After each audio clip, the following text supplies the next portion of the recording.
Welcome back to Let's Get Haunted with your hosts, Nat Strawn and Allie. Welcome back, Haunties, to episode 211 of Let's Get Haunted. It is your second episode of March.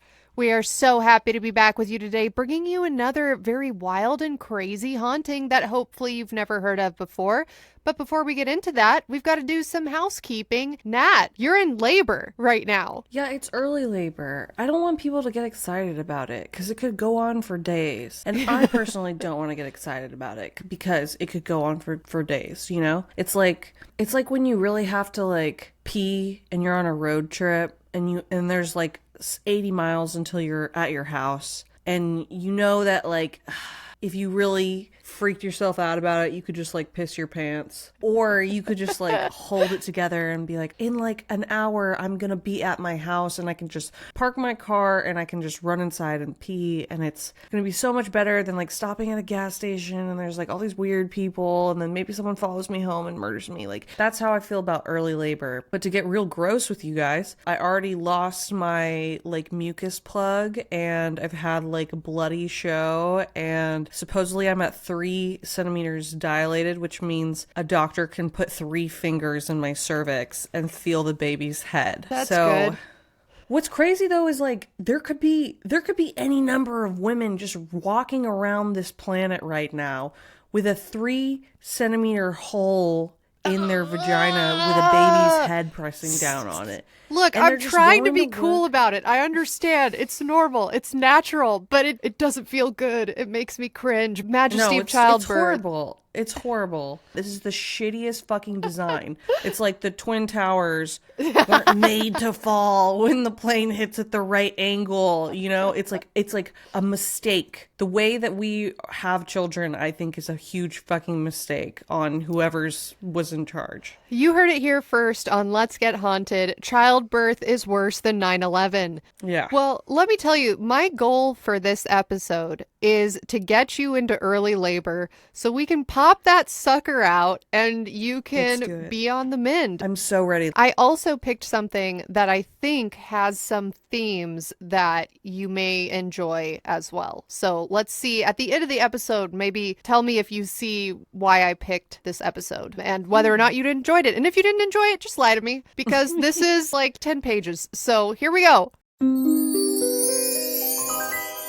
Feeling sexy shouldn't just be reserved for special occasions. Who doesn't love wearing a cute lingerie set for a date, or even just for yourself? Today's episode is sponsored by Adore Me. Adore Me makes fun, flirty, and playful lingerie that's all about what gets you excited. Adore Me offers lingerie in over 67 different sizes, so you can ensure that you find the right size for your unique body. And they drop a new seasonal selection each month, so there's always new styles to check out. You've heard that it's what's inside that counts, right? Well, the same holds true for your clothing. Nothing makes me feel more put together and ready to take on the day than when my underwear and bra match. And Adore Me has everything you need to make that happen. Whether you're looking for everyday bra and panty sets, corsets, supportive swimwear, fancy lingerie, PJs, or even activewear, Adore Me has it all. And with free shipping and exchanges on all orders, there's no risk to giving Adore Me a try. Now is the time to find affordable lingerie you'll love. Head to adoreme.com, where new customers can get bra and panty sets for as low as $19.95.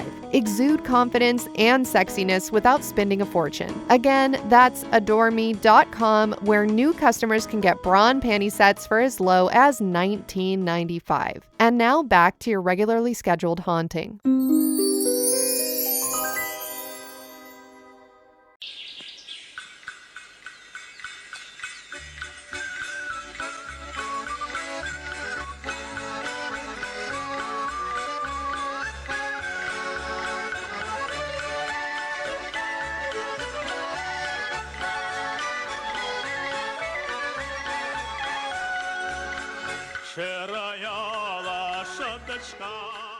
Part 1, Belarusian Folklore. Belarus is a landlocked country in Eastern Europe, bordered by Russia to the northeast, Ukraine to the south, Poland to the west, and Lithuania and Latvia to the northwest. Famous for its flat terrain with over 11,000 lakes and 20,000 rivers. the country is perhaps best known for its vast forests, which cover about 40% of the nation. Because the country's flora is so abundant, it comes as no surprise that many of the activities enjoyed by Belarusians involve outdoor activities, such as hiking, swimming, fishing, and mushroom hunting. In fact, mushroom hunting is so important to the cultural identity of the country that when Russia conducted army exercises on the Belarusian border in 2017, the main concern of people living in the region was not that they would be killed, but that the Russian tanks would be interfering with the seasonal mushroom harvest. What? Mushroom harvest? Wait, this is so magical. Oh my gosh, I'm so excited. Is this why you picked this? Because it's about mushroom hunting? There is some mushroom hunting in the story. I think it's a very cool supernatural story. It's unlike anything I've covered in recent memory, at least, so hopefully it'll be enjoyable. But yeah, isn't that metal? Like the Belarusians are like, yeah, Russia's conducting artillery exercises on our border and like coming into our forests with these giant tanks and then like shooting and doing target practice, but we're not really scared of being murdered, which is like definitely a concern if we like wander into these areas. We're actually just pissed that it's disrupting our ability to forage for mushrooms. Yeah, I mean, that's what people forget when we talk about war. Like, we're talking about ruining the landscape, ruining the earth, not just people and civilization. It's also like old growth forests gone, Baba Yaga's bog gone. Very true. When I say that they were worried about it disrupting their mushroom harvest, I don't want people to think of formal farms. This is very much a foraging culture. A lot of the land is undisturbed in Belarus, so there's not big housing tracts in the middle of forests. Usually there are some areas, of course, that are more populated, but for the most part, they've done a really good job of preserving their natural forested regions. And so people can just go into the areas that they know each season there will be mushrooms and can forage and fill a basket. And there's not really a big concern that somebody's going to over forage, which is nice. It's like a very cool part of their cultural identity. As one might imagine, the mushrooms, forests, lakes, and rivers of Belarus also hold special significance in the culture's myths and folklore, with many supernatural creatures unique to Slavic legends thought to roam in these dark and quiet spaces. And before I get into these examples, I just want to apologize in advance to any Slavic listeners out there, especially those from Belarus. I tried my best to look up the correct way to pronounce things, but keep in mind, I'm American and I'm not going to get it right every time. All right, let's get into some of these folkloric creatures. For example, the Leshy. The Leshy is a forest deity from pagan Slavic mythology thought to be the ruler of all the smaller forest spirits. Appearing as a masculine humanoid with shape-shifting powers, the Leshy can shrink to the size of a blade of grass or grow as tall as the tallest tree in the forest. Although the Leshy has the ability to disguise itself as any person, it is often described as having green or even bark-like skin,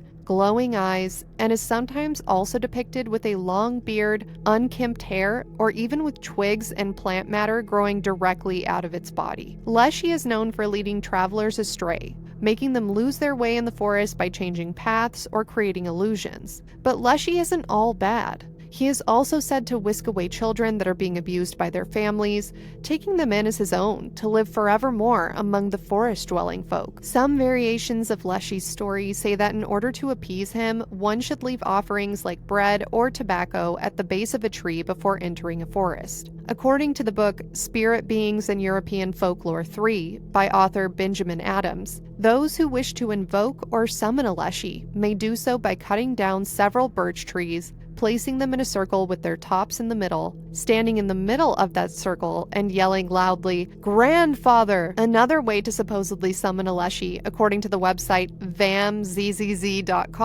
is to go into the forest on St. John's Eve, June 23rd, and chop down an aspen tree, making sure that it falls towards the east. Quote, "Then he must stand upon the stump with his face turned eastward, bend downward, and say, looking between his feet, Uncle Leshy, appear not as a gray wolf, nor as a black raven, nor as a fir for burning. Appear just like me. Then the leaves of the aspen will begin to whisper as if a light breeze were blowing over them, and the Leshy will appear in the form of a man. On such occasions, he is ready to make a bargain with his invoker, giving all kinds of assistance in return for the other's soul." End quote. Another Belarusian creature is the rusalka. Similar to mermaids, but not always linked to water, rusalki are the spirits of young women who died tragically, often by drowning or betrayal. Originally thought to be benevolent spirits of agriculture and fertility, these water nymphs became associated with more sinister and supernatural threats in the 1800s. They are now said to wander the edges of forests and lakes, luring men with their beauty before dragging them to their deaths. In episode 173 of Let's Get Haunted, we did a deep dive into rusalki, if anyone out there wants to learn more. Next up, we have the hartsuks, frolicking in the mountains each sunrise and sunset, but known to run down into the forest and meadows during the day. The hartsuks are described as goblin-like creatures, or spirits able to transform into birds of prey. Hartsuks are thought to be destructive to the forest, tearing through bushes, tromping over plants, and breaking branches as they run. When in their bird form, their wings are thought to cause storms, thunder, lightning, and even hurricanes. Next up, we have the zheuzhyk. This Belarusian creature is thought to live deep in the lake beds and rivers. Described as a thin old man with a long red beard, thin arms, thin legs, and green skin, the zheuzhyk is the guardian of the rivers and lakes in Belarus and can sometimes be spotted rowing a small boat. During the day, this benevolent creature swims underwater, and at night it swims around its small boat upon which all of its possessions are stored. Some legends state that if someone is drowning or in trouble while in a lake or river, the zheuzhyk will come to the rescue, being so strong that it can easily calm choppy waters and storms. Next, let's talk about the Lazavik. Lazavik is a benevolent Belarusian creature that lives among thick vine bushes called laza. Appearing as a small masculine humanoid with one eye, a long nose, a long beard, and a long whip in his hand, the Lazavik or Lazavik is said to wade through dark marshland using light generated from his eye to see where he's going. A guardian of the Belarusian marshes, the Lazavik lives in a tiny hut with no windows or doors, and it's thought that the Lazavik will die if the marsh is harmed or drained. He uses his long whip to drive away swamp imps known as lozniks. Next, we have the Zlydzens. Zlydzens are small, hunchbacked creatures closely associated with gremlins that are drawn from the forest into homes. According to author N.M. Thorne, these cryptids infiltrate homes by building their own little house behind fireplaces and are known to bring bad luck, sorrow, devastation, and illness to all who live within the home. They're invisible to the human eye, but are often depicted in artwork as cat-like furry creatures that sometimes appear wearing clothes and wreaking havoc, or as terrifying, sickly old hags dressed in rags, or like a cross between a cat and a dog that walks on its hind legs and wears nothing except boots and a hat with long ear flaps. But besides humanoid creatures or cryptids, Belarusian mythology is full of legends about trees. Oak trees are often seen as sacred, linked to the god of thunder and war, Perun. Some legends tell of an eternal oak hidden deep in the forest which grants wisdom and strength to those who find it. Cutting down an ancient oak is believed to bring bad luck or even death. Certain forests in Belarus are said to be bewitched, where time flows differently or where people disappear for days, but believe only minutes have passed. Some areas are thought to be protected by Baba Yaga, a witch-like figure who lives in a house on chicken legs and tests those who enter her domain. For more information on Baba Yaga, listeners can head over to episode 143, where we did a deep dive into this fearsome enchantress. In addition to the oak tree being important, the birch tree is also sacred in Slavic culture, often associated with purity and feminine energy. Some legends say that spirits of women who died young inhabit birch trees, protecting those who respect the forest but punishing those who harm it. Tying a ribbon around a birch tree while making a wish is a common folk practice believed to bring good fortune. Another Belarusian legend tells of a mystical village deep in the forest that only appears at certain times, usually during misty dawns or under a full moon. Those who enter it find welcoming people and delicious food, but if they stay too long, they can never leave, becoming part of the enchanted settlement forever. Many of these myths continue to influence Belarusian culture, especially in rural areas where forests remain an essential part of daily life. Traditional celebrations like Kupala Night, a midsummer festival, include rituals related to forest spirits, fire jumping, and searching for the mythical fern flower, which is said to bloom only once a year and grants wishes to those who find it. Belarusian forests are not just landscapes of nature, but realms of ancient magic, spirits, and legends that continue to captivate those who wander through them. Today's story takes place in one such dark and quiet forest found in the Vitebsk region of Belarus, located in the northern part of the country close to the Russian border in the village of Kulakovo. This forested area straddles the border between the two countries and is largely unpopulated, with a reported 7 people living in it at the time of its last census. 7? Seven. You heard me 7 correctly. people. 7 people. This lack of human inhabitants is not a coincidence, but a leftover consequence of Operation Winterzauber during World War II. Natalia, have you ever heard of Operation Winterzauber? No, but it sounds like a German military operation. I'm gonna Ding, take a ding, guess. Yeah, I was gonna say Nazis came through there and they ruined the land. Now, whatever would make you think the Nazis would do such a thing? Yes, you are correct. You've won the $1 million. But before I tell you about Operation Winterzauber, I want to send you a map. Yeah, I need to see a map because I'm trying to not sound real stupid, but tell me if you guys also didn't know there was a place called Belarus that was a country. I feel like I've heard of it. Like, is there like a drinking game called Belarus or something like that? Or like a horse named Belarus? I don't know. What pop culture thing is Belarus to me? I think it is a drinking game. Okay, yeah, I see it. Wow, this is crazy to me. So yeah, I see Russia, Latvia, Lithuania, and Poland are surrounding this, and Ukraine, and then in the middle, I guess, is Belarus. Yeah, kind of a shit place to be amidst the World War II, World War I, or whatever the fuck is going on right now, right? Like, they're... Having Russia as a neighbor can be quite volatile. When I was looking into this story, since it has to do with Belarus and I'm not super familiar with Belarusian culture, I was going, like I said, on different message boards trying to read and then translate into English with Google Translate what people were saying. And a common theme I noticed is that most Belarusians speak Russian, but that's not their native language. They come from Baltic tribes and Slavic tribes, and so there is a lot of overlap with language, but they do have a native Belarusian language. It's just that because of occupation and wars, a lot of people have kind of lost the ability to speak Belarusian, or they primarily speak Russian. And a common theme I saw in these message board postings was people feeling sad about it. So I'm going to take them at their word. Hopefully this is true and not misinformation. If you are Belarusian, definitely feel free to chime in the comments of the photo dump for this episode, which you can find at Let's Get Haunted on Instagram.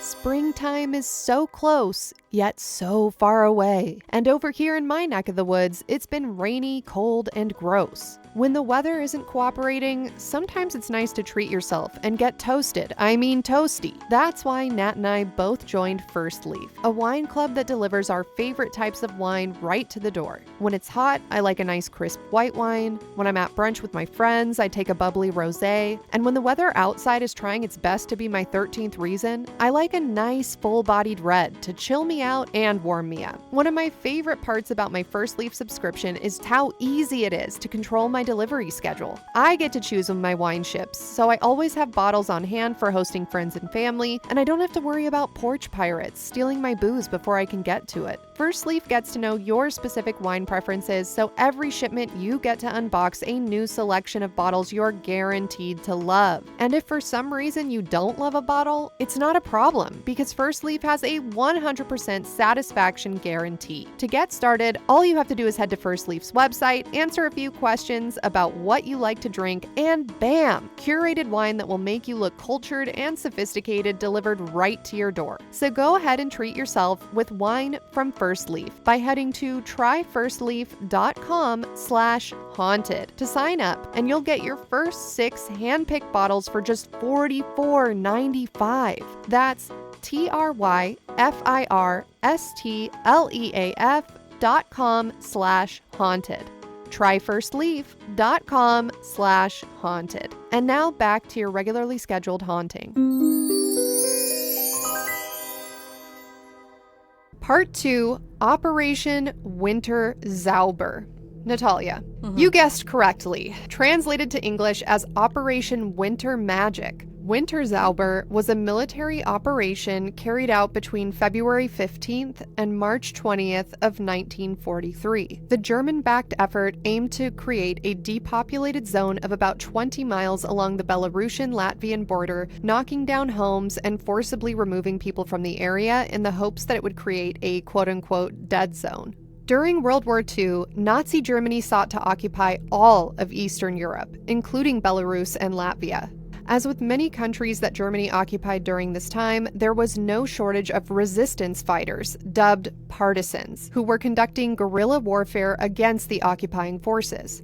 In Belarus in particular, these partisans were especially active in the forests and villages located along the country's border, conducting ambushes of German patrols, attacking soldiers stationed in isolated outposts, blowing up railway bridges, tracks, and trains to prevent supplies from reaching the Eastern Front, and even stealing Nazi weapons and uniforms to carry out secret uprisings from the inside. In short, Belarusians weren't fucking around. They wanted the Nazis out of their country and took great personal risk to sabotage as many troops as possible. Belarusian citizens were so adept at causing chaos and disrupting invading forces that German command ordered Latvian collaborators to create a quote-unquote dead zone in the border areas that were having the most trouble. This came to be known as Operation Winterzauber. But while the name Winter Magic seems innocuous at first glance, the reality of what the effort entailed was extremely dark and evil.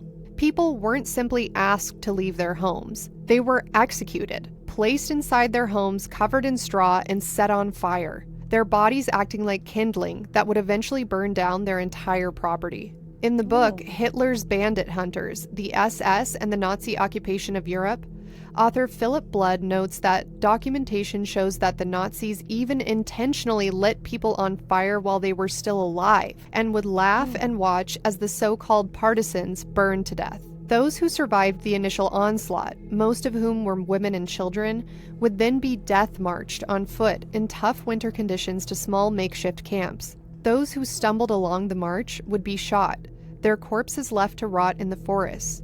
And those who survived would eventually be separated from their families and sent to perform hard labor in more permanent re-education facilities where, again, most would eventually perish. By the time Operation Winterzauber was finished, several hundred villages were destroyed. Over 11,000 people were killed, and over 14,000 people were taken as forced labor.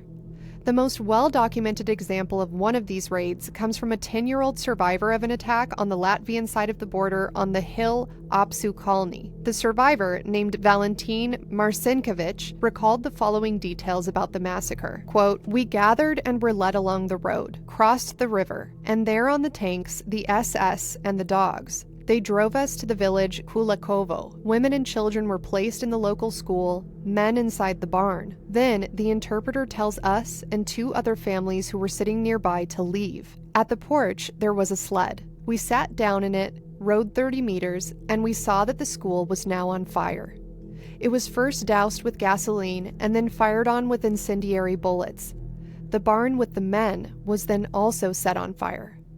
Those trying to get out through the windows or the roof were shot.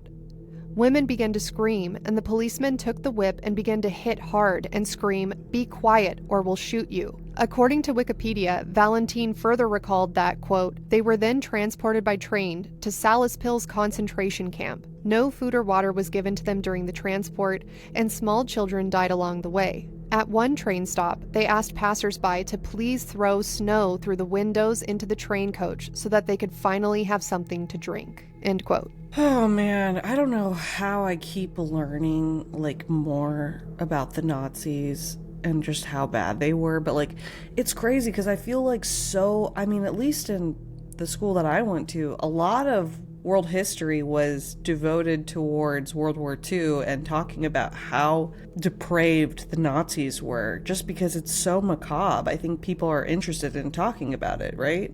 I keep learning more stuff about them recently that I never knew. Like I saw on Reddit the other day this picture of like some Nazi rally that was happening in like the late 30s, or I don't even remember what it was called, but there was like over 1 million Nazis, like 1 million fucking people. Wow. On this hill, and you could just see it literally looked like a movie. It looked like Gladiator or something, like CGI, just like, and I was like, this is just crazy that like this didn't happen that long ago. But because we have like film evidence of it and survivors who were able to be recorded or give testimony that has survived, it's so crazy to me. And it makes me wonder too, like we know about all of the war crimes, or some of the war crimes that the Nazis did, but think about like how many war crimes have been committed throughout history. Like when we're talking about any war, like you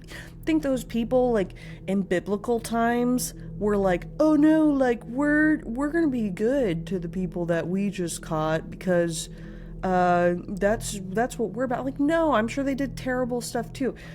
Human nature to me is like, what the fuck? I don't know. Sometimes I don't get it. And I know it's like not my job to get it, because then I would be fucked up too. No, I know what you mean. I'm not built that way. To your point, we learned a lot about World War II in the American school system, at least when you and I were growing up, but we didn't learn about all the different things that were done in the various European countries that the Germans occupied. We mostly learned about it from the perspective of the American side of the war. I also just think like what a shitty thing, which you picked up on pretty early as I was setting up the fact that there are such beautiful forests and this beautiful rich folklore surrounding these forested areas, and different midsummer festivals and mushroom foraging and beautiful ancient goddesses and cryptids that live in these spaces. And then to call it Operation Winter Magic and go through and just burn everything down and kill everybody in these rural areas along the border, it's horrifying. The juxtaposition alone is horrifying. And although it started off in the areas that are along the Latvian border, the ripple effect of Operation Winter Magic carried on throughout the entire border region, including the area where Russia meets the border of Belarus. And some of these quote-unquote re-education labor camps, which I don't even know why they were pretending. The re-education part was just people performing forced labor under horrible conditions and dying eventually.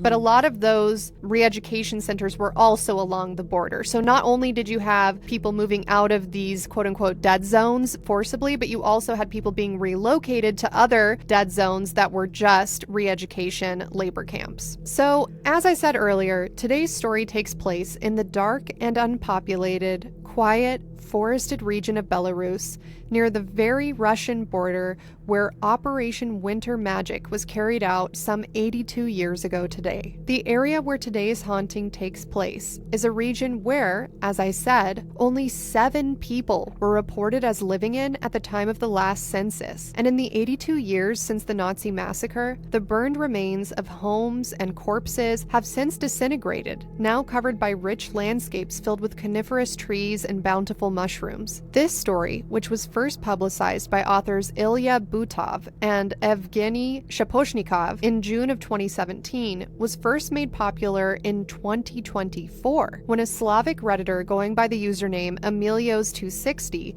published an English translation of a section of an article to popular paranormal subreddit r/humanoid encounters. This story, which only recently made its way into public interest, has since come to be known as as the, quote, Neanderthal on a Stick encounter. What? Neanderthal on a stick? That sounds like something you're gonna eat. You're gonna eat it's the like Neanderthal? a hot dog on a stick or a cheese on a stick from the county fair. Are you ready to listen to this story? In a second. I have some more questions about the Neanderthal on a stick. Sorry, my ADHD is kicking, so I need to veer off for 1 second before I can just go full locked in mode again. Neanderthal. That is the guy from the Geico commercials? Yes. Right? Yep. Okay. Like a caveman. Yeah, a caveman. Okay. All right. Ready? I'm ready.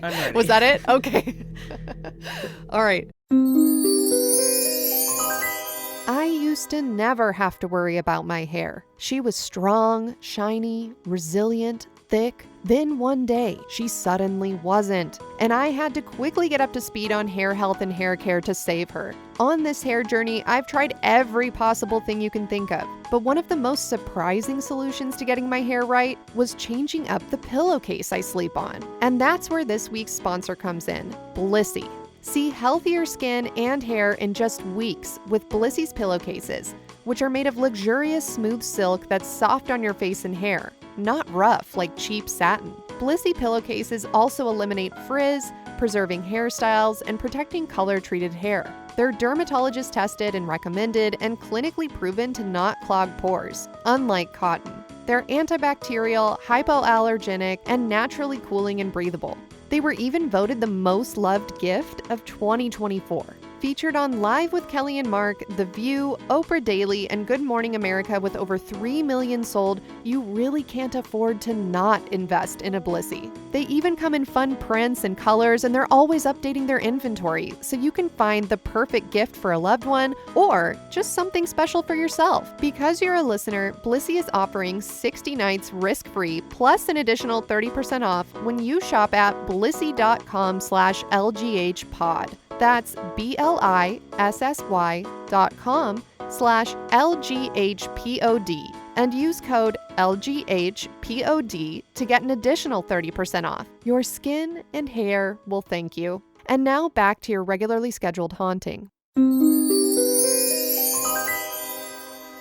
Part 3, Neanderthal on a Stick. In August of 2012, a Belarusian man named Alexander set out with his wife to hunt for mushrooms. Peak season for harvesting wild fungi in Belarus is typically between the late days of summer and early days of autumn. So as Alexander and his wife parked their car near a picturesque lake, they were optimistic that they would soon fill their baskets to the brim. Splitting up to cover more ground, his wife, Lena, made her way toward the lakeshore as Alexander retreated further into the trees. Surveying his surroundings, he disappointedly realized that there were very few mushrooms in the area. It must be too early still, he muttered to himself, popping a few puny chanterelles into his basket with an expert flick of the wrist. Within a few minutes, he had harvested all that there was. Sighing, he turned back toward his wife, who he could still see standing by the lake in the distance. "Lena," he called toward her. "Lena, let's go." She couldn't hear him and continued walking further down the shore, further away from her husband. Weighing his options, Alexander decided to venture further into the forest, reasoning that it would be just as easy to continue hunting as it would be to walk all the way down to the lakeside to retrieve Lena. He continued picking the small chanterelles, looking over his shoulder every few minutes to see whether or not his wife had started walking back to the car. Finally, he glanced over toward the lake to see that Lena was turning around. Again, he called to her, "Lena, let's go." In the distance, he could see her give him a thumbs up, indicating that she had heard him. Tossing the last mushroom into his basket, he got ready to straighten up from where he was stooped. But as he began rising up from the ground, something caught his eye. It was thin and very black, like a precariously balanced and burned tree branch, or trunk, sticking up from the earth. At first, Alexander turned away from the object, starting his walk back to meet Lena at the car. But after a few steps forward, he stopped. Maybe it was curiosity, maybe it was unease, or maybe it was something more supernatural. But for whatever reason, Alexander felt that he could not continue walking forward. His feet simply would not allow him to continue in the direction of his car. Compelled to turn back to the thin black object behind him to get a better look, he slowly turned around. Like a moth to a flame, he brushed back the branches that had blocked the thin black object from view until finally he was face to face with the strangest thing he had ever seen in his life. Alexander described the thing as follows, quote, "I raised my eyes, and there's a head 3 times the size of mine. It looked like a monkey's. Low forehead, big eyes. It looked at me. It's literally 3 or 4 meters away. It just keeps looking at me. It has a kind face with a pleasant expression. Not mean at all. I wasn't scared at all. The thing was overgrown with hair and black skin and lips. The skin and lips were just like a human's, but I couldn't see a torso. I didn't see any arms or legs. The whole thing was maybe 3 meters high, maybe a little more, but the midsection was very, very thin. It was all hairy and, I don't know, maybe he was standing sideways? But the main thing is that I didn't see any arms or legs.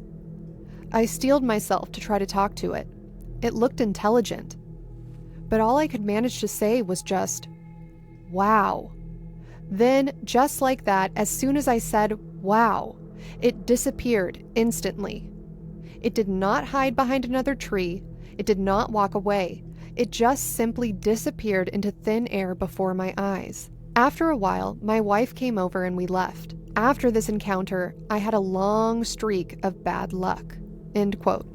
So before we continue into his story a little deeper, I'm going to send you some drawings that he had done of this creature. This guy is walking along an area in Belarus with his wife, foraging for mushrooms. Mm-hmm. And then he sees like a tree branch that was alive and then like looks at it closer and realizes that it's like a Neanderthal with no arms or legs. Correct. Yeah, it's a very wild story. And like I said, it's unlike anything I've ever heard of before or that I've ever covered on the show. I've never heard of a stick that was hairy, 3 meters tall, with a giant head 3 times the size of a regular human's head that looks kind of like a monkey, kind of like a Neanderthal, but not really. And he said that it wasn't scary. It looked very kind. Mm-hmm.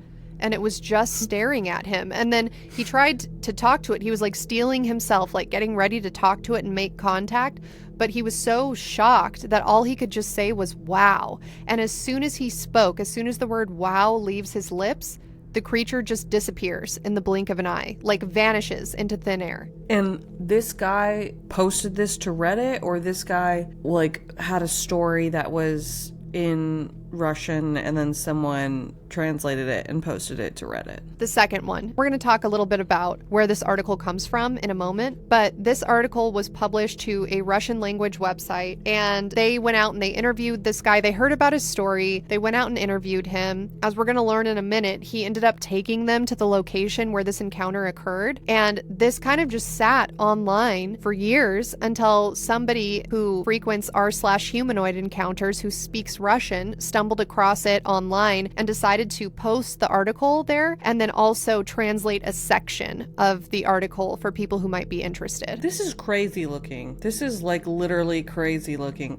I was thinking, I don't know why, but I was thinking like an amputee, right? Like I was thinking like a Neanderthal that had its arms and legs cut off, kind of. Right. But this is like literally like a pole that's hairy with a Neanderthal's head on the top. And I'm looking at this drawing now, and I kind of have a theory for maybe what it is. Yeah, this drawing is of a man. He's carrying a very dainty little mushroom basket, and he's confronted with what looks like a Neanderthal atop like a very thin stick that's made of hair. But I wonder if it's like the Neanderthal is like Father Christmas, like wearing like one of those big jackets, and then we're just seeing like it's like an invisibility cloak type thing, and then we're just seeing their chest hair. Oh, interesting. That's showing through it. And like the rest is like a blanket that's like making them blend in to the woods around them.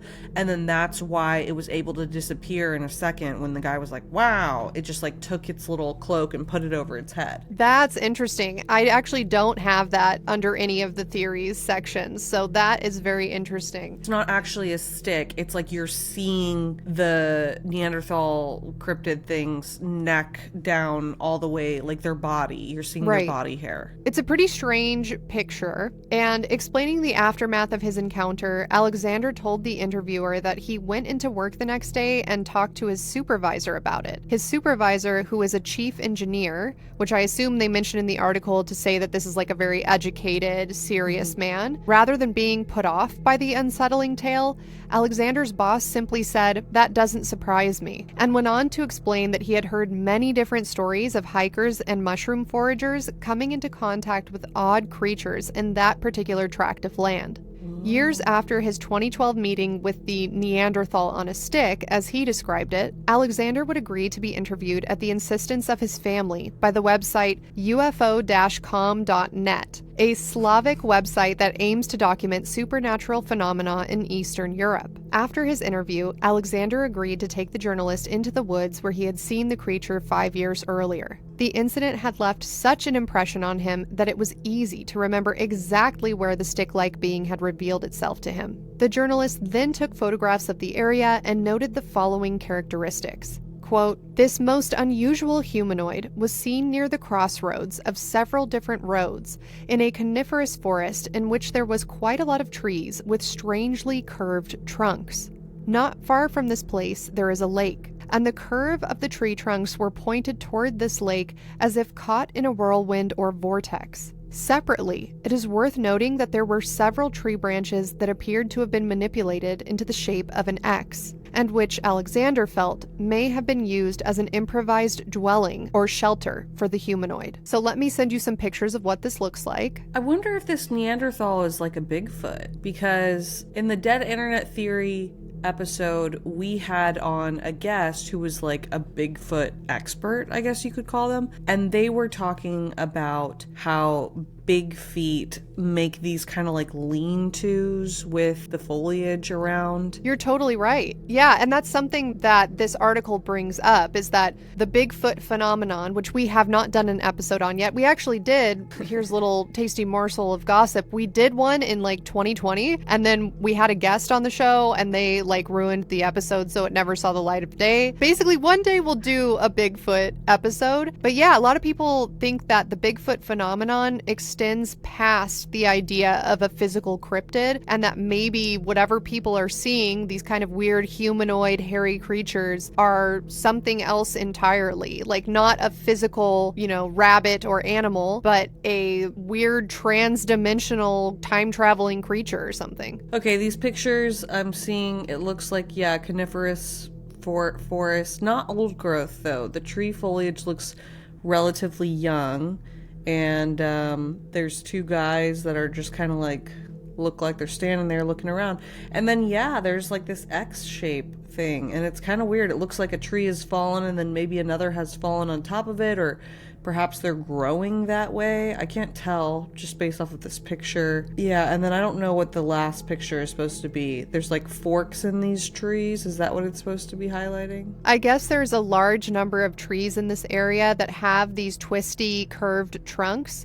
And the author who wrote the article was noting that the trunks are kind of bubbled out or pointing towards this lake in the area. And so I think they're just trying to figure out, why would this weird, strange, supernatural creature have revealed itself in this area? And so they're just trying to take stock of anything abnormal that they see. So they note that there's a convergence of several different dirt roads that kind of come to a point near where this creature materialized.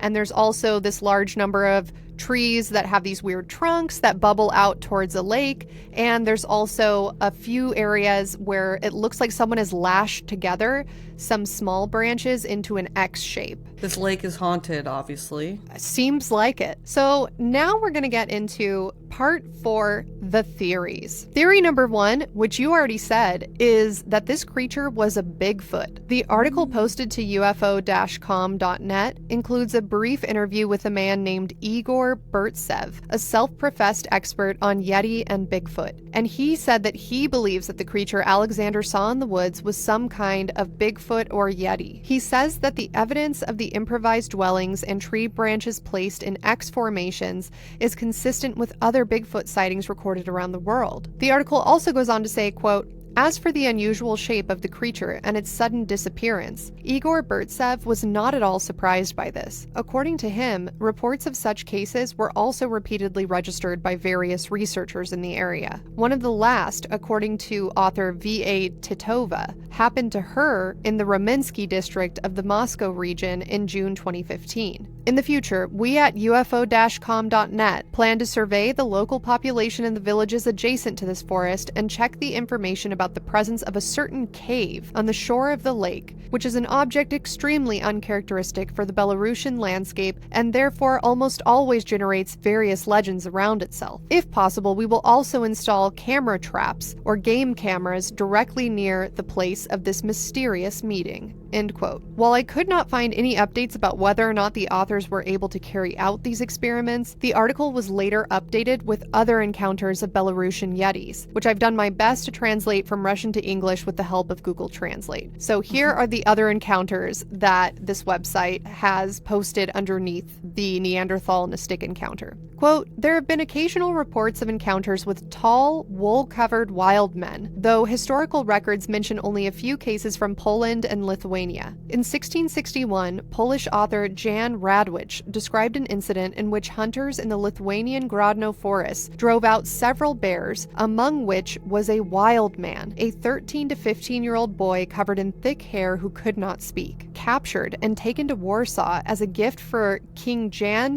II of Casimir, he was placed under the Queen's care and trained in basic kitchen work before being given to Vice Chancellor Adam Opalinsky, after which all traces of him disappeared from the history books. Carl Linnaeus later classified this creature as, quote, a young bear from Lithuania. A similar case occurred in 1694, when another wild boy was captured in Lithuania and brought to King Jan III Sobieski. His existence was documented by the king's physician, Bernard Connor, as well as a Russian source who described him as a, quote, bear man, who roared instead of speaking, was covered in hair, and could climb trees with his hands and feet. Such accounts persisted into the 20th century. In 1928, the newspaper Belarusian Krynica reported that soldiers in the Baranovichi district found a wild man between the villages of Berezovka and Tartak. He was covered in black hair, had a long red beard, claw-like nails, and hair so long that it obscured his face. When approached, he awoke, howled, and fled into the forest on all fours. Authorities reportedly ordered his capture, but he was never found. Polish researchers have suggested that a Bigfoot-like creature may have once inhabited modern-day Belarus, with most reports dating back to the late 19th and early 20th centuries. Descriptions depict a 2 to 2.4 meter tall, ape-like being covered in dark hair with only its nose, eyes, and mouth visible. The origins of these reports remain unclear, leading to speculation about possible confusion with other folklore,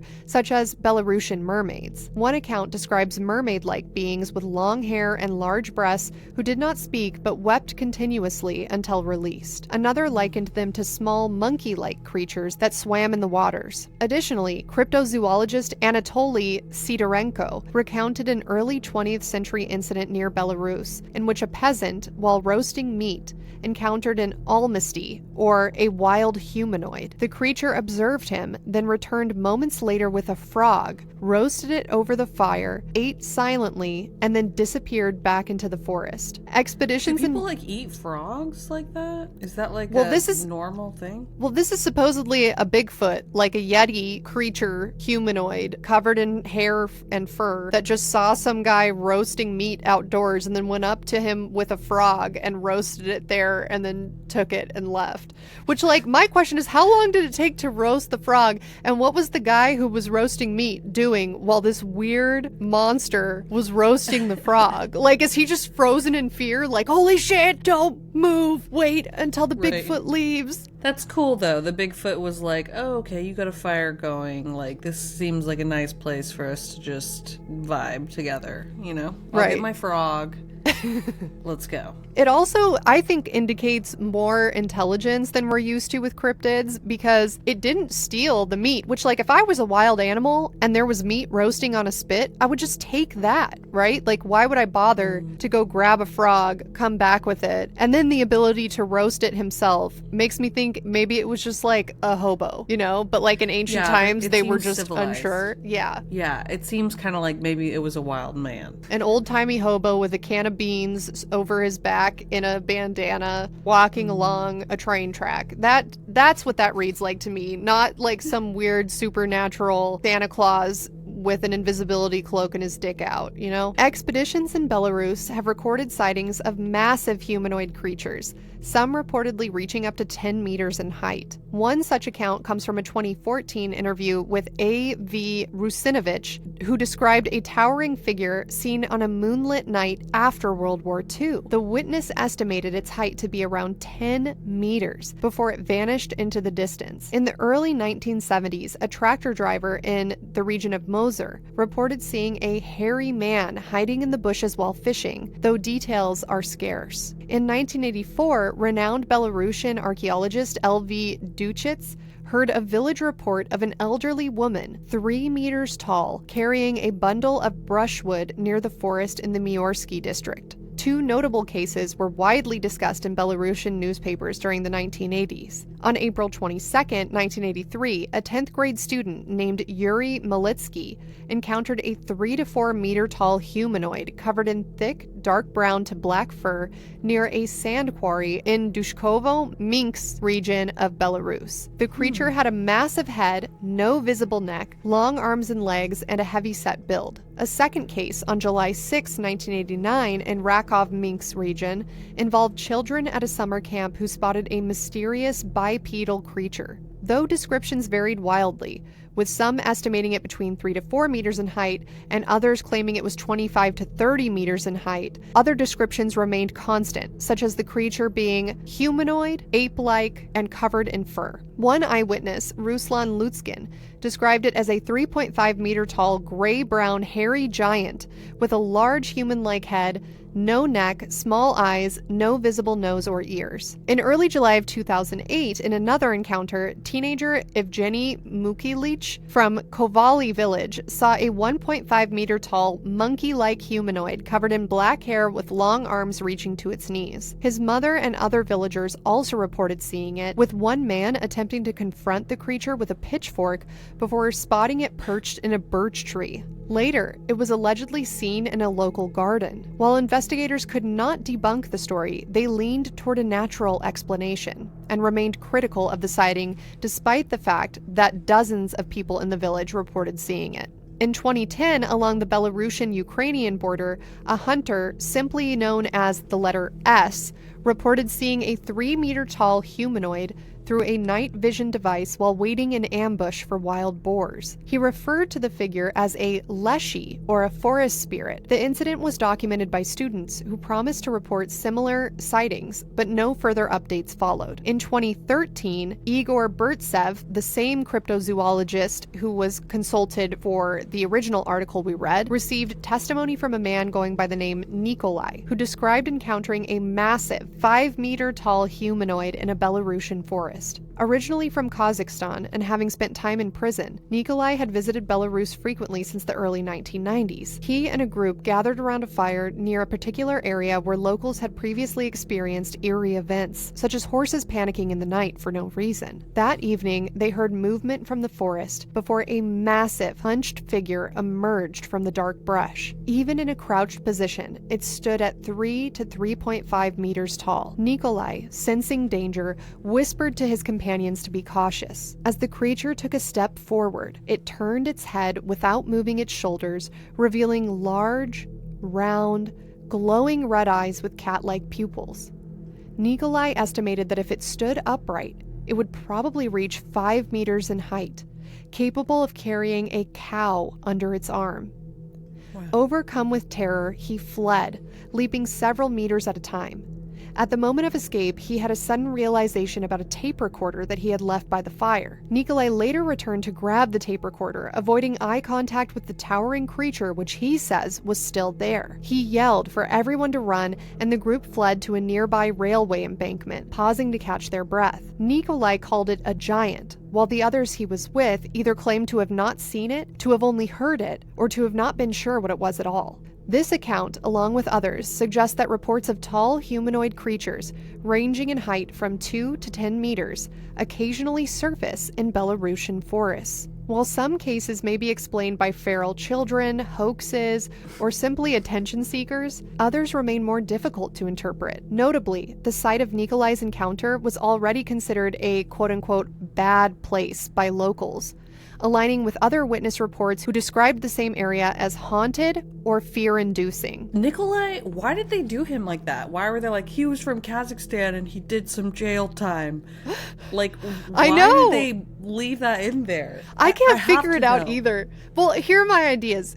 Because like I said, I tried to translate it using Google Translate, which then gave me like broken English, so then I tried to fill in the gaps. So the only thing I can think of is maybe they were trying to say this is like a hardened criminal who wouldn't be scared by a big giant weirdo hiding in the forest. Like, he's been there, done that. He's from Kazakhstan. Right. Like, or maybe he wouldn't believe in fairy tales. Like, could be. He's been to jail. He doesn't have time for that. His childlike wonder is gone. Yeah, they're like, this is a very practical person, perhaps. I don't know, man. The only thing I know about Kazakhstan is Borat. Which probably is not is not accurate, and I think their government tried to sue Sacha Baron Cohen for like misinformation. And I think maybe they also mentioned that he was from Kazakhstan because the other people who are seeing these creatures in Belarus are Belarusian, so maybe they would have the same folklore and be prone to believing in the same type of entities, whereas even though Kazakhstan, I'm sure, has a lot of overlap, maybe they have their own distinct national identity that might not be so keen to believe some of these folk tales. I see what you're saying, right? Like, this foreigner saw our very nationalistic like identity cryptid. Yeah, so totally. Therefore, it has more credence to it because a foreigner saw it. Yeah, it would be like if a small pueblo in Mexico was having a lot of sightings of La Llorona, and then here comes me from California just walking up with my white girl summer bonnet on or whatever, like my giant pumpkin spice latte hat, and I walk into the village and I'm like, hey, holy shit, there's a weird ghost woman crying for children. Like, maybe that would be taken more seriously because I might not already know the local lore.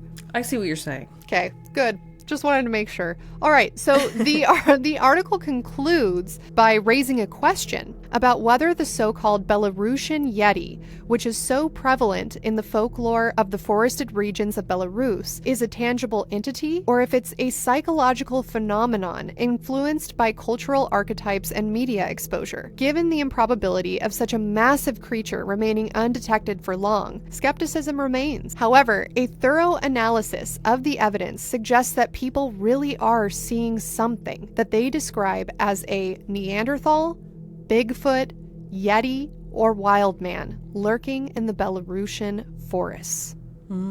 So that is the first theory, is that this thing that this guy saw, that Alexander saw in the forest, this Neanderthal on a stick, was actually a Bigfoot that for whatever reason was able to appear or disappear or was pulling some type of psychological tricks to remain partially hidden before disappearing. It makes sense to me. It's definitely probably my favorite theory, but we'll see what you think. So theory number 2 is that this creature was a cryptid of some kind, probably a cryptid related to some of the Belarusian folkloric creatures that we discussed in part 1 of this episode. So the guy, Alexander himself, even described the creature using the term Leshy, which, to remind you, is thought to be a powerful forest guardian depicted depicted as a tall, shape-shifting man with green or bark-like skin and glowing eyes. It can shrink to the size of a blade of grass or grow as tall as the tallest tree, and it's known for leading travelers astray, making them lose their way in the forest by changing paths or creating illusions. I don't know why. I just don't like that idea, because it's like I can't it could see be it anywhere. Yeah, it could be like hiding in your mushroom basket, you know, and then you take it home, and then what? And then what does it do to you? Yeah, but he describes it as a leshy, and in the article they kind of speculate, you know, he's not saying it was a leshy, that's just the language he had to describe it, that the closest thing he could relate it to was this idea of a bark-like, shape-shifting forest spirit that is meant to lead travelers astray. And they don't say this part in the article, but when I was reading that, I thought to myself, well, maybe that's why he wasn't scared by it. Because if the whole purpose of this creature is to lead you astray, then it would be like beckoning towards you, right? Remember how he said he couldn't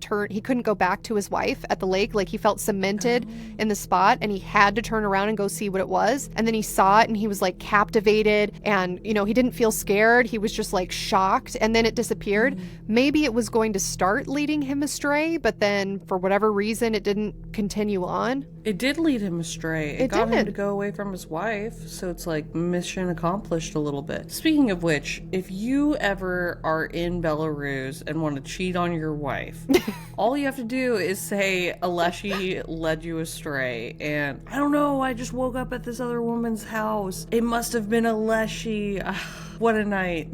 A leshy led me to Donna's house. I know I said I would never go back, but I did. But actually, it's Donna's fault because I think she's a rusalka, and I was just trying to not drown in the lake. Wow, it's actually, you should just be so happy that I even came back because I really battled death through orgasm, and so I should actually be awarded for what I've done. Battled death through orgasm. I did this for you. Yeah. I did this for us. I see a future with you, which is why I had to come 4 times with this mythical siren of the woods. Right. Yeah, as you can tell, we've been traumatized by past experiences with men. But yeah, so maybe it was a leshy. Some people have said maybe it was a rusalka, but I think we can debunk that because rusalkas are like sexy mermaid ladies that seduce. And they can be found in forests, but I just don't think they would show up as like a hairy stick man with a giant monkey head.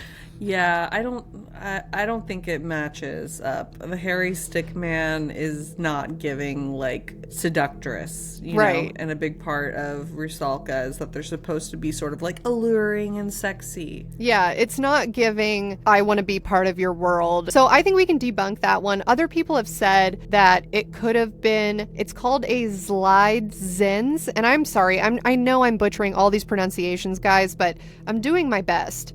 Zlydzens, and those are described as mischievous goblin-like creatures that haunt the deep woods, and they're supposed to try to attach themselves to people, causing endless bad luck, poverty, and illness. And the reason why some people think that what Alexander saw was one of these is because he did say towards the end of his testimony that he gave the journalist, he said, I had a string of horrible bad luck after I saw it. Oh, that's right. Now, he didn't give too many examples of what the bad luck was. I saw there was one thing that said he got a flat tire, which to me just seems like, I mean, that sucks, but like, let's not be dramatic here. So I'm assuming it must have been something more because he says a string of bad experiences followed him for a time after this sighting. It sounds haunted. I mean, yeah, demon could give you bad luck, but so could just like someone who doesn't like you. Like we've talked about the evil eye before. True. Which is why I'm terrified of people knowing when I'm happy because they just can't help it, you know? Evil eye can happen.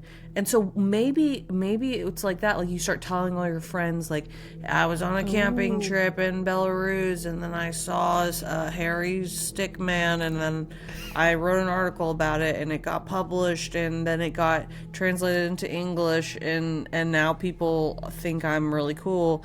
And then you have a bunch of bad luck because everyone's like, he doesn't even deserve to have something like that happen to him. Yeah. Right? Yeah, like I saw a hairy stick man a different time and nobody interviewed me about it. Yeah, it could be the evil eye. Maybe his wife put the evil eye on him because she was like, how come you got to see it? And I was down by the lake and I didn't see shit. Because as we've discussed, you guys, no time to explain. You're going to have to go listen to the Colaboraro episode that we did in like 2021. But How do you even remember this? because I remember. That was my episode. And how do you even remember it? I don't even remember it. I don't know. That one really stuck with me. Colabraro is a haunted village in Italy. No time to explain. It's thought to have the curse of the evil eye on it. There was some politician that got the evil eye put on him who like lived in the town, and he went to court and was like, it was the evil eye. It wasn't me. I don't remember all the details. Search Let's Get Haunted Colabraro. You will find it. And in that episode, we said that sometimes people can give you the evil eye without even meaning to. Like it's just like jealous thoughts that you try to avoid when someone's telling you something cool. Like that could give them the evil eye unintentionally. So who knows? Now, another idea is that you remember how those tree branches, some of them look like they've been cut or bent and kind of lashed together in X shapes. Well, if you remember from part 1, there's a lot of folklore about cutting down trees, including oak trees and birch trees. And that's right. Yes, and so if you cut them down, so with the birch tree, it's thought that there's a spirit of a woman that inhabits the birch tree, and if you are causing harm to the forest or causing harm to the tree, that this spirit could come out and cause you harm. And there's also an idea of if it's an oak tree and it's been cut down or desecrated in some way, the tree itself could bring bad luck to you or even death. So that is theory number 2. So then in that theory, it would be like someone cut down some of these trees or messed with these trees, and then that's why the Bigfoot Neanderthal guy is coming there.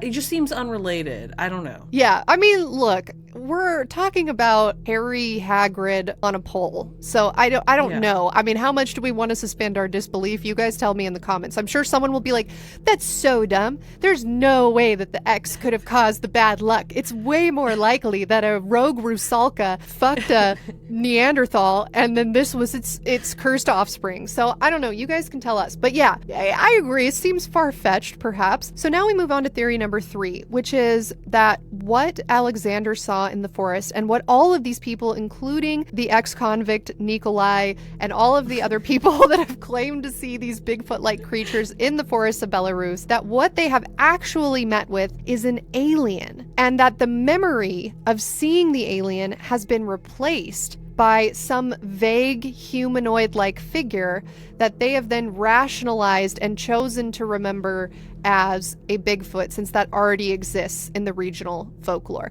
Now, before you guys say, no, absolutely not, this is actually not a new concept. In North America, there's a lot of folklore about aliens abducting people and then replacing that memory with an owl. So people walking through the woods, they see something strange, they feel uneasy, they go back home and they say, yeah, I saw this owl, it wouldn't stop staring at me, it was so creepy, oh my god, and sometimes these sightings are even paired with lost time, and that what people are actually seeing is an alien, but the aliens are replacing the memory with something that should be there, that should be in the forest, but you as a person know deep down subconsciously that something isn't quite right with what you saw, and that's what makes the harmless owl or the harmless stick scary. Oh my god, that is so creepy because I always see owls. Like I know during you do. the middle of the day.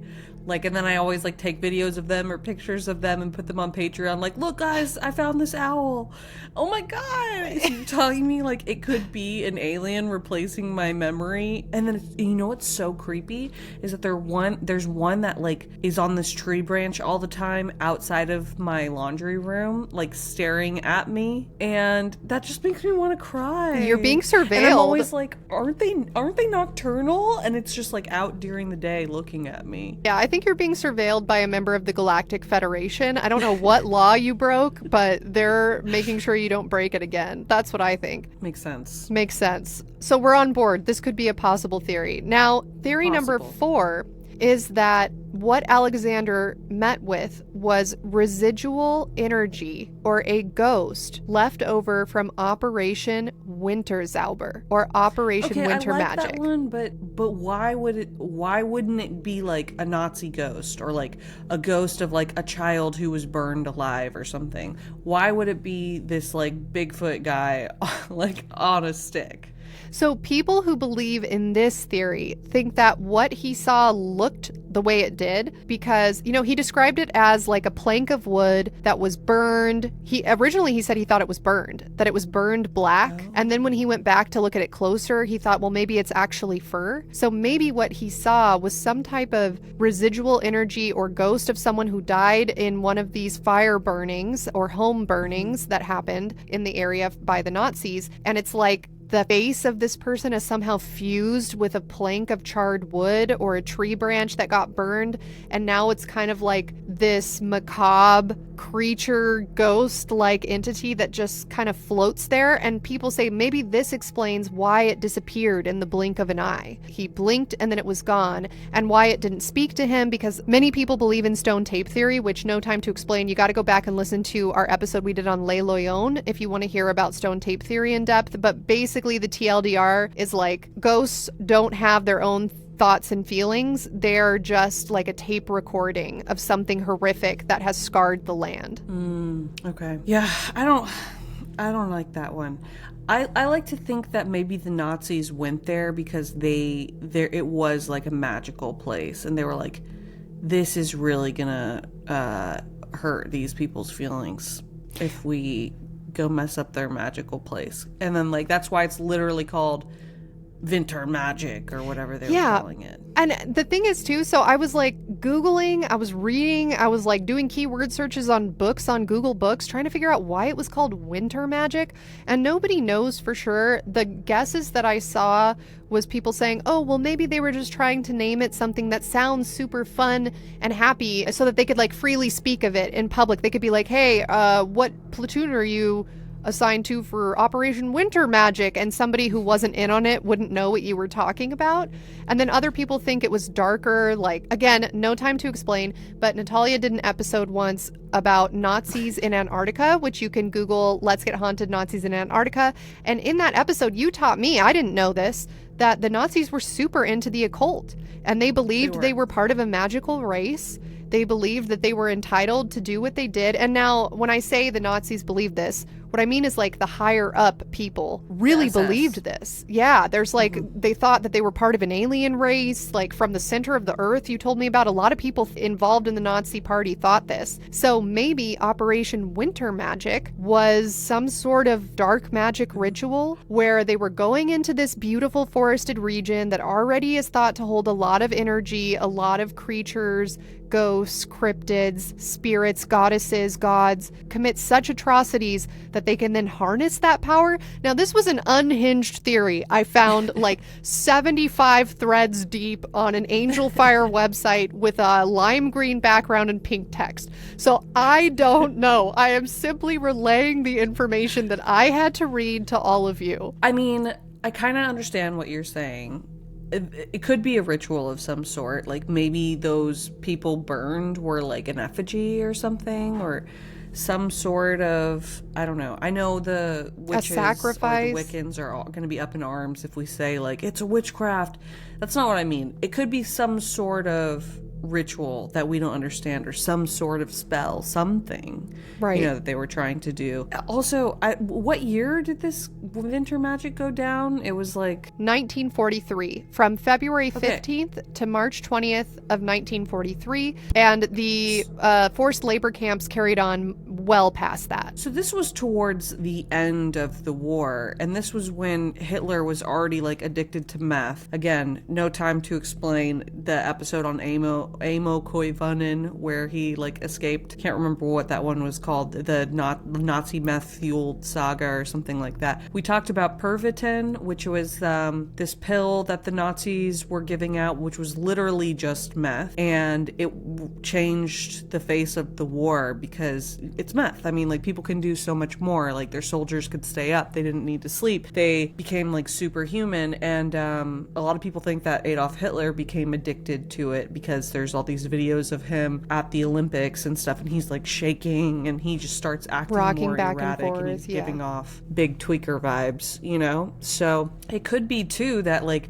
Hitler and maybe some higher up SS officers were like on all the drugs and having a manic episode, psychosis, and we're like, yeah, winter magic, we're gonna go over here and we're gonna get the harness the energy of the spirit world, and you know. Yeah. Look, nobody says that they have to be sounds- right. Yeah, nobody says they did it correctly, but you can believe anything. Like we've covered cases before. Nat did an episode once about a Russian guy who thought that he was he was stealing bodies out of the graveyard and stuffing them and keeping them in his house. You know, like, there are people that have weird ideas that aren't correct, but they believe it. So yeah, could it have been some sort of person high up in the SS ranks was like, winter magic, this is the perfect time of year to harness the power of the Leshy and burn all these people and take that magic and win the war. I mean, who knows? There were super strange things being believed during this time, for sure. Now,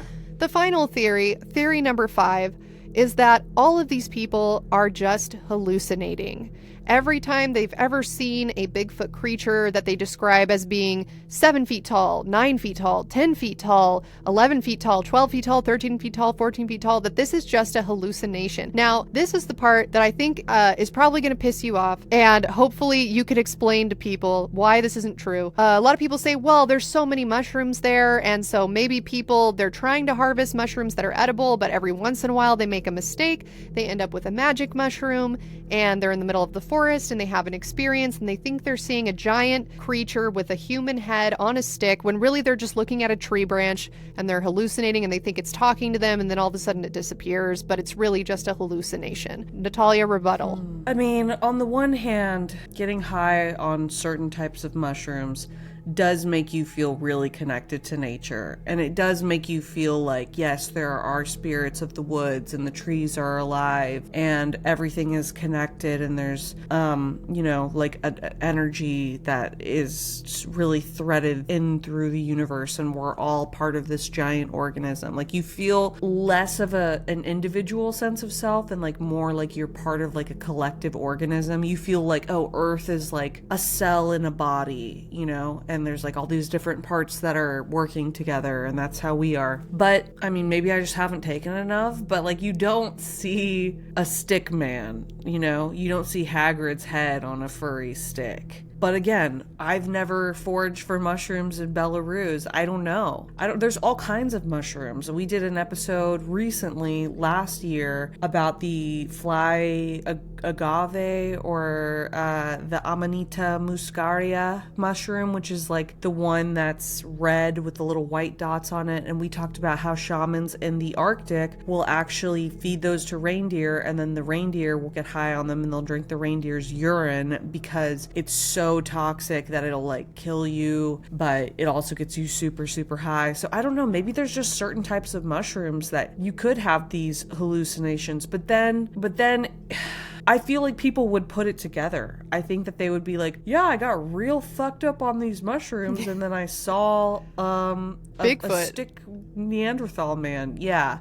And I feel like they would know that it was the mushrooms. I don't think there would be any doubts or questions as to like, why did I see a Bigfoot tonight? It was like, oh, it was definitely because or related to the mushrooms. Yeah. Yeah. And I'm not saying it couldn't happen, but I also feel like, isn't that kind of doing a disservice to people whose a big part of their culture is foraging for mushrooms? Like they know which ones Right. are fine to eat. And isn't it kind of like disrespectful to be like, oh, of course, these forest people, they just don't know what they can eat. Like, no, they're the only ones that know what is consumable. Like, if they don't know, then That's nobody true. knows. And I don't think anyone foraging for mushrooms is just like eating the mushrooms as they're finding them. Like you're putting it in a basket and Good like you point. have to go home and like cook them and prepare it. Yeah. It's like not, yeah. Yeah. I don't know about that theory. Yeah. Well, those are all 5 of the theories. So I'm going to restate them. Theory number 1 is that this was a Bigfoot or Belarusian Yeti. Theory number 2 is that this was a cryptid of some kind, possibly related to the folklore of Belarus. Could have been a god, could have been a spirit, could have been a cryptid of some kind. Theory number 3 is that it was an alien encounter, but the aliens have replaced the memory of themselves with this strange stick-like humanoid. Theory number 4 is that this was a ghost or ghostly encounter of residual energy left over from Operation Winterzauber. Theory number 5 is that this was a hallucination. And there are plenty more theories. You could just say all of it was made up, I guess. There's theory number 6 for you, that everyone just fucking made it up. And I'm sure you could go on and on and on, but those were the main ones that I was able to find while researching this episode. And now I'd like to ask you, Natalia, which theory do you subscribe to? I don't know. The one about the aliens is kind of cool, like replacing the memory with something else, and it kind of makes sense at the same time. I don't know why. I think it's just because we've done this podcast, so I'm like sort of prejudiced. Like I think like there's more aliens per square foot in like Slavic areas of the world than there are in other places, because we've done so many episodes that are like, in Russia, there are like aliens for sure, you know? So I think maybe part of me is swayed to believe that, but I also think there might be a connection with this winter magic operation that the Nazis did there. The Nazis were obsessed with aliens and they were really, really into it. And so I'm wondering, maybe they went there to try to contact these aliens or see what they were doing or something, you know, because the Nazis were very calculated, and I don't think that they would just go destroy an area just to destroy it. It would have needed to be for a specific reason of like, we want to capture this area, or we want to put a road here at some point, or we want this border to be empty so that there's no, there's nothing can move through here or something. Like it would be a strategic point. There would have to be a reason. Well, they said the reason was that this area was being occupied by guerrilla fighters, like grassroots movements, grassroots militias that were trying to save the border from being taken over by the Nazis. And so that's why they concentrated their efforts all along the border of Latvia and Russia, because that's where people were fighting. But yeah, is that enough of a reason? By grassroots, do they mean like a blade of grass, like a Leshy? Do they mean by guerrilla warfare, like a gorilla man warfare, like Bigfoot warfare? But if Bigfoot were real and he was Belarusian, wouldn't he want to also help protect the borders? Or maybe he just knows nation. I don't think if the Nazis were annihilating this land that he was like allied with them. I don't think the Bigfoot was like allied with the Nazis. No, I'm saying, wouldn't he have fought against the Nazis? Because he's like, why are you running tanks over my mushrooms? And, like, I'm coming out of the forest and I'm going to fuck you up. I mean, but maybe the nature of the big feet or whatever this is, they're not aggressive, because it sounded like in that article or whatever, they were saying he was peaceful. Like, he had like a kind look on his face. True. You know? He didn't steal the meat. Maybe he's not a fighter. He roasted a frog and then left. I'm 100% sure that was just a hobo. Like that sighting, 100%. That was just a kind of dirty guy that you saw and that you were scared by. Yeah, great episode. I really like this one. This is probably my favorite one you've done this season so far. Wow. Oh, good. Okay, well, I'm glad to hear it. Thank you very much for coming with me on this fantastical journey of mushrooms and yetis and hobos and aliens and Nazi magic. Thought it was fun. I thought it had a lot of things that I know you are typically interested in. And so hopefully it pushes you into an early labor and in the middle of the night, you'll be thinking about this and the baby will just pop right out. I will be thinking about, I'm already thinking about this. You guys know I have a fascination with mushrooms, and mushrooms have been linked, no time to explain, just Google it, to like alien activity, to mythology, to mystical paranormal things. There's a lot of things we don't understand about mushrooms. Like the little cute mushroom that you see on the surface is just the fruit. Underneath the mushroom, there is a huge network of like threads, and a mushroom like network underneath the soil can be like thousands of acres.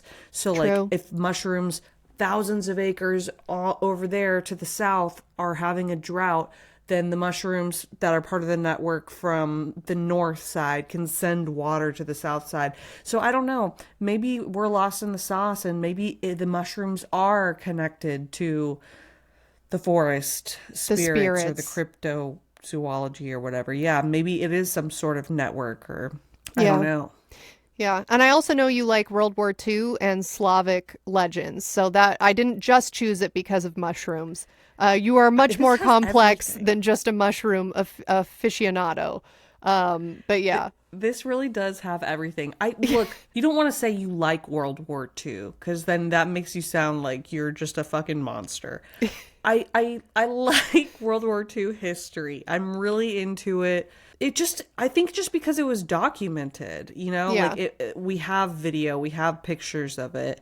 And that was like the last real war where people were like hand-to-hand combat, I guess there was some of that in Vietnam. There was some of that in other places. But at least for like that I learned about in school from the American perspective, that was like our last war we were a part of, where it was, hey, just let's all send our guys out and see what happens. Yeah. I didn't learn about Vietnam in history class. I think they mentioned it, but that's something that the U.S. has definitely tried to bury because it was such a disaster. So yeah, I see what you mean. World War II is kind of the main thing that gets drilled into our heads when we're learning about world history. And it affected the entire world, hence the name. And so it is just really interesting from a historical perspective to learn about all these different crevices in the history books that we didn't get to learn about. There's always something new to be learned. I'm constantly flummoxed by how much World War II stuff there is. Well, Natalia, without further ado, would you like to give your sign off? Yes, okay. BRB, gonna go roast frogs with a real dirty guy over at the campfire. Bye. Bye.